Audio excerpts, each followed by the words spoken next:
नमस्कार दोस्तों, आज का टॉपिक है इंडियन हिस्ट्री यानी भारतीय इतिहास। कुल 10 सवाल हैं, हर सही आंसर पर 1 मार्क मिलेगा और एक सरप्राइज आज के बेस्ट स्कोरर को मिलेगा हमारे एक कोर्स का फ्री एक्सेस, तो एंड तक जरूर रुकिए। चलिए शुरू करते हैं।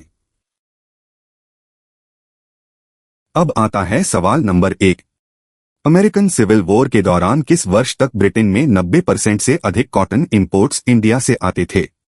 अब देखिए चारों options. Option A 1845, option B 1852, option C 1862, option D 1875। आपके पास 10 सेकंड्स हैं, सोचिए और सही आंसर चुनिए।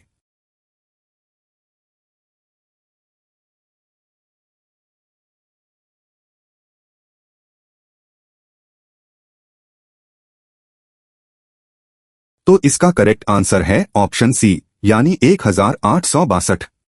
अब इसे समझते हैं। 1862 तक ब्रिटेन में 90% से अधिक कॉटन इंपोर्ट्स इंडिया से आते थे, क्योंकि सिविल वॉर ने अमेरिकन कॉटन सप्लाई को बाधित किया और डेक्कन के रायट्स को क्रेडिट एडवांसेस मिले। तो याद रखिए ये पॉइंट। सवाल नंबर 2 ध्यान से सुनिए। जर्मनी में नेसिज्म ने जूश को सताने के लिए किस तरह की लंबी ट्रेडिशनल फीलिंग का सहारा लिया?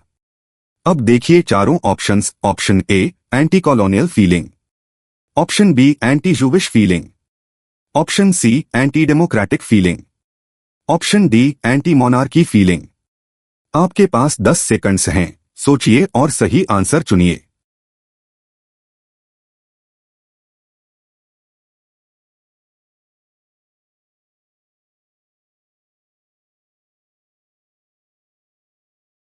तो इसका करेक्ट आंसर है ऑप्शन बी यानी एंटी जूविश फीलिंग।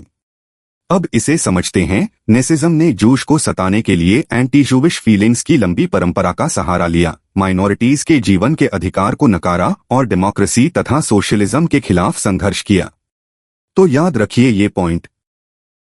अगला सवाल नंबर 3। किसने तसव्वुफ का अर्थ समझाने के लिए पर्शियन पुस्तक काशिफुल महजूब लिखी? अब देखिए चारों options. Option A Amir Khusro, option B Abu al Hasan al Hujwiri, option C Ziauddin Barani, option D Amir Hasan Sijzi. आपके पास 10 सेकंड्स हैं, सोचिए और सही आंसर चुनिए।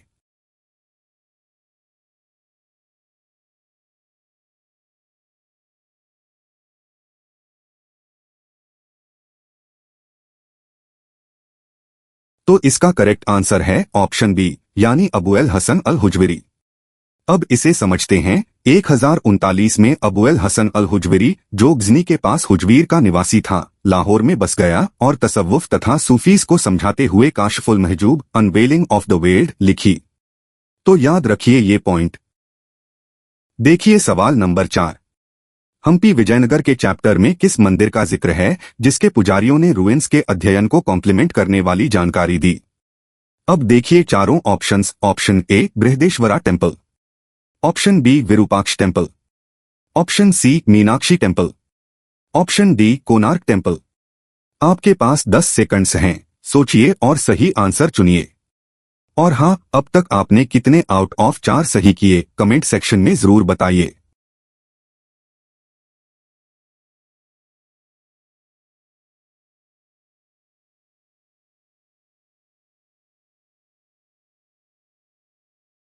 तो इसका करेक्ट आंसर है ऑप्शन बी यानी विरूपाक्ष टेम्पल।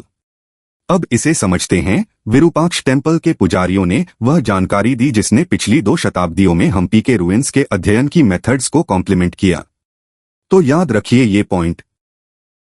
चलिए सवाल नंबर 5 देखते हैं।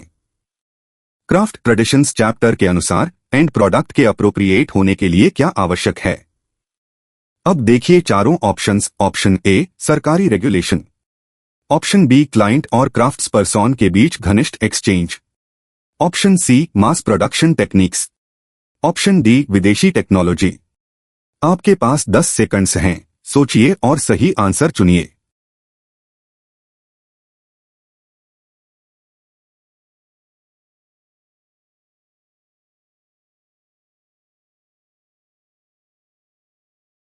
तो इसका करेक्ट आंसर है ऑप्शन बी यानी क्लाइंट और क्राफ्ट्सपर्सन के बीच घनिष्ठ एक्सचेंज। अब इसे समझते हैं। एंड प्रोडक्ट के अप्रोप्रिएट होने के लिए क्लाइंट और क्राफ्ट्सपर्सन के बीच क्लोज एक्सचेंज बहुत आवश्यक है। क्लाइंट इंस्पायर करता है और क्राफ्ट्सपर्सन डिमांड को समझता है। तो याद रखिए ये पॉइंट। अब आता है सवाल नंबर 6। पहले एमएनसीज कब स्थापित हुए? अब देखिए चारों ऑप्शंस। ऑप्शन ए 1900 के दशक में, ऑप्शन बी 1920 के दशक में, ऑप्शन सी 1950 के दशक में, ऑप्शन डी 1970 के दशक में। आपके पास 10 सेकंड्स हैं, सोचिए और सही आंसर चुनिए।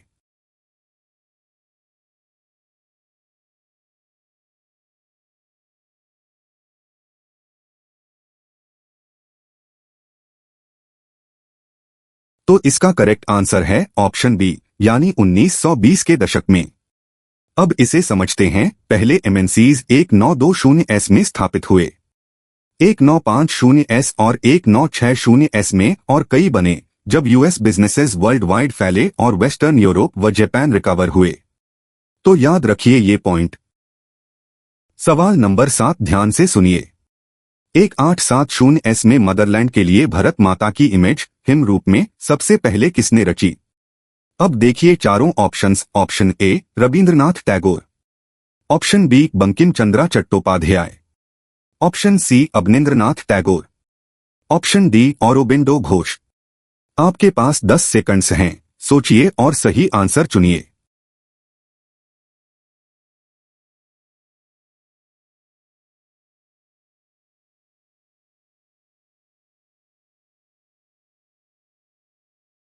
तो इसका करेक्ट आंसर है ऑप्शन बी, यानी बंकिम चंद्रा चट्टोपाध्याय।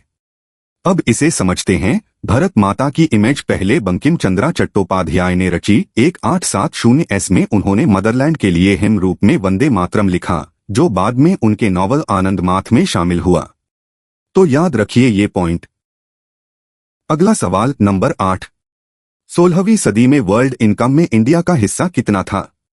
अब देखिए चारों options. Option A 10.5%, option B 16.0%, option C 24.5%, option D 32.0%।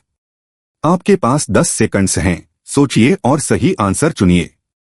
और दोस्तों, यहां तक का आपका स्कोर क्या रहा? आउट ऑफ 8 में कितने सही? कमेंट्स में शेयर कीजिए। बेस्ट स्कोरर को फ्री कोर्स मिलने वाला है, याद रखिए।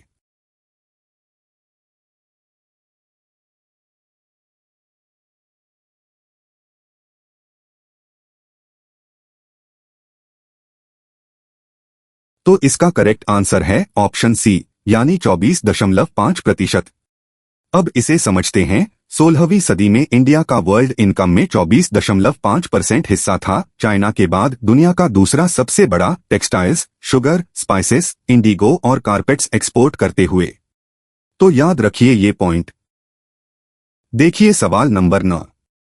प्राचीन भारत में श्रेणीज किनके एसोसिएशंस थे? अब देखिए चारों options. Option A rulers, option B crafts persons, option C किसान, ऑप्शन डी हर्डर्स। आपके पास 10 सेकंड्स हैं, सोचिए और सही आंसर चुनिए।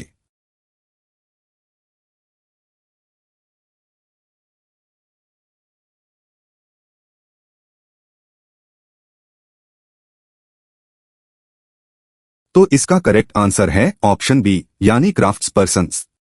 अब इसे समझते हैं। श्रेणीज क्राफ्ट्स पर्सन्स के एसोसिएशंस थे। मथुरा एक महत्वपूर्ण रिलीजियस सेंटर था और ये एक्सरसाइज में प्राचीन शहरों पर सूचीबद्ध हैं।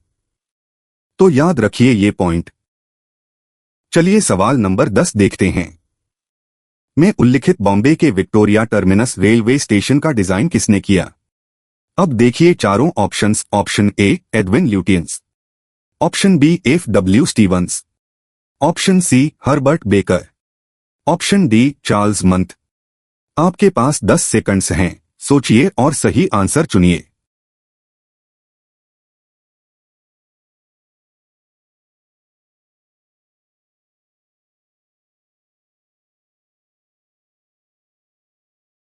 तो इसका करेक्ट आंसर है ऑप्शन बी, यानी F.W. स्टीवंस। अब इसे समझते हैं। विक्टोरिया टर्मिनस रेलवे स्टेशन का डिजाइन F.W. स्टीवंस ने किया, एक नियोगॉथिक शैली का बिल्डिंग जो सेंट्रल बॉम्बे के स्काईलाइन पर हावी रहा। तो याद रखिए ये पॉइंट। तो दोस्तों, आज की क्विज यहीं खत्म होती है। Mention your score in the comment section और the best scorer overall will get access to a course. तो अपना स्कोर कमेंट में जरूर लिखिए, आउट ऑफ 10 में कितने सही हुए। वीडियो पसंद आई तो लाइक, शेयर और चैनल को सब्सक्राइब कर लीजिए। मिलते हैं कल नए टॉपिक के साथ।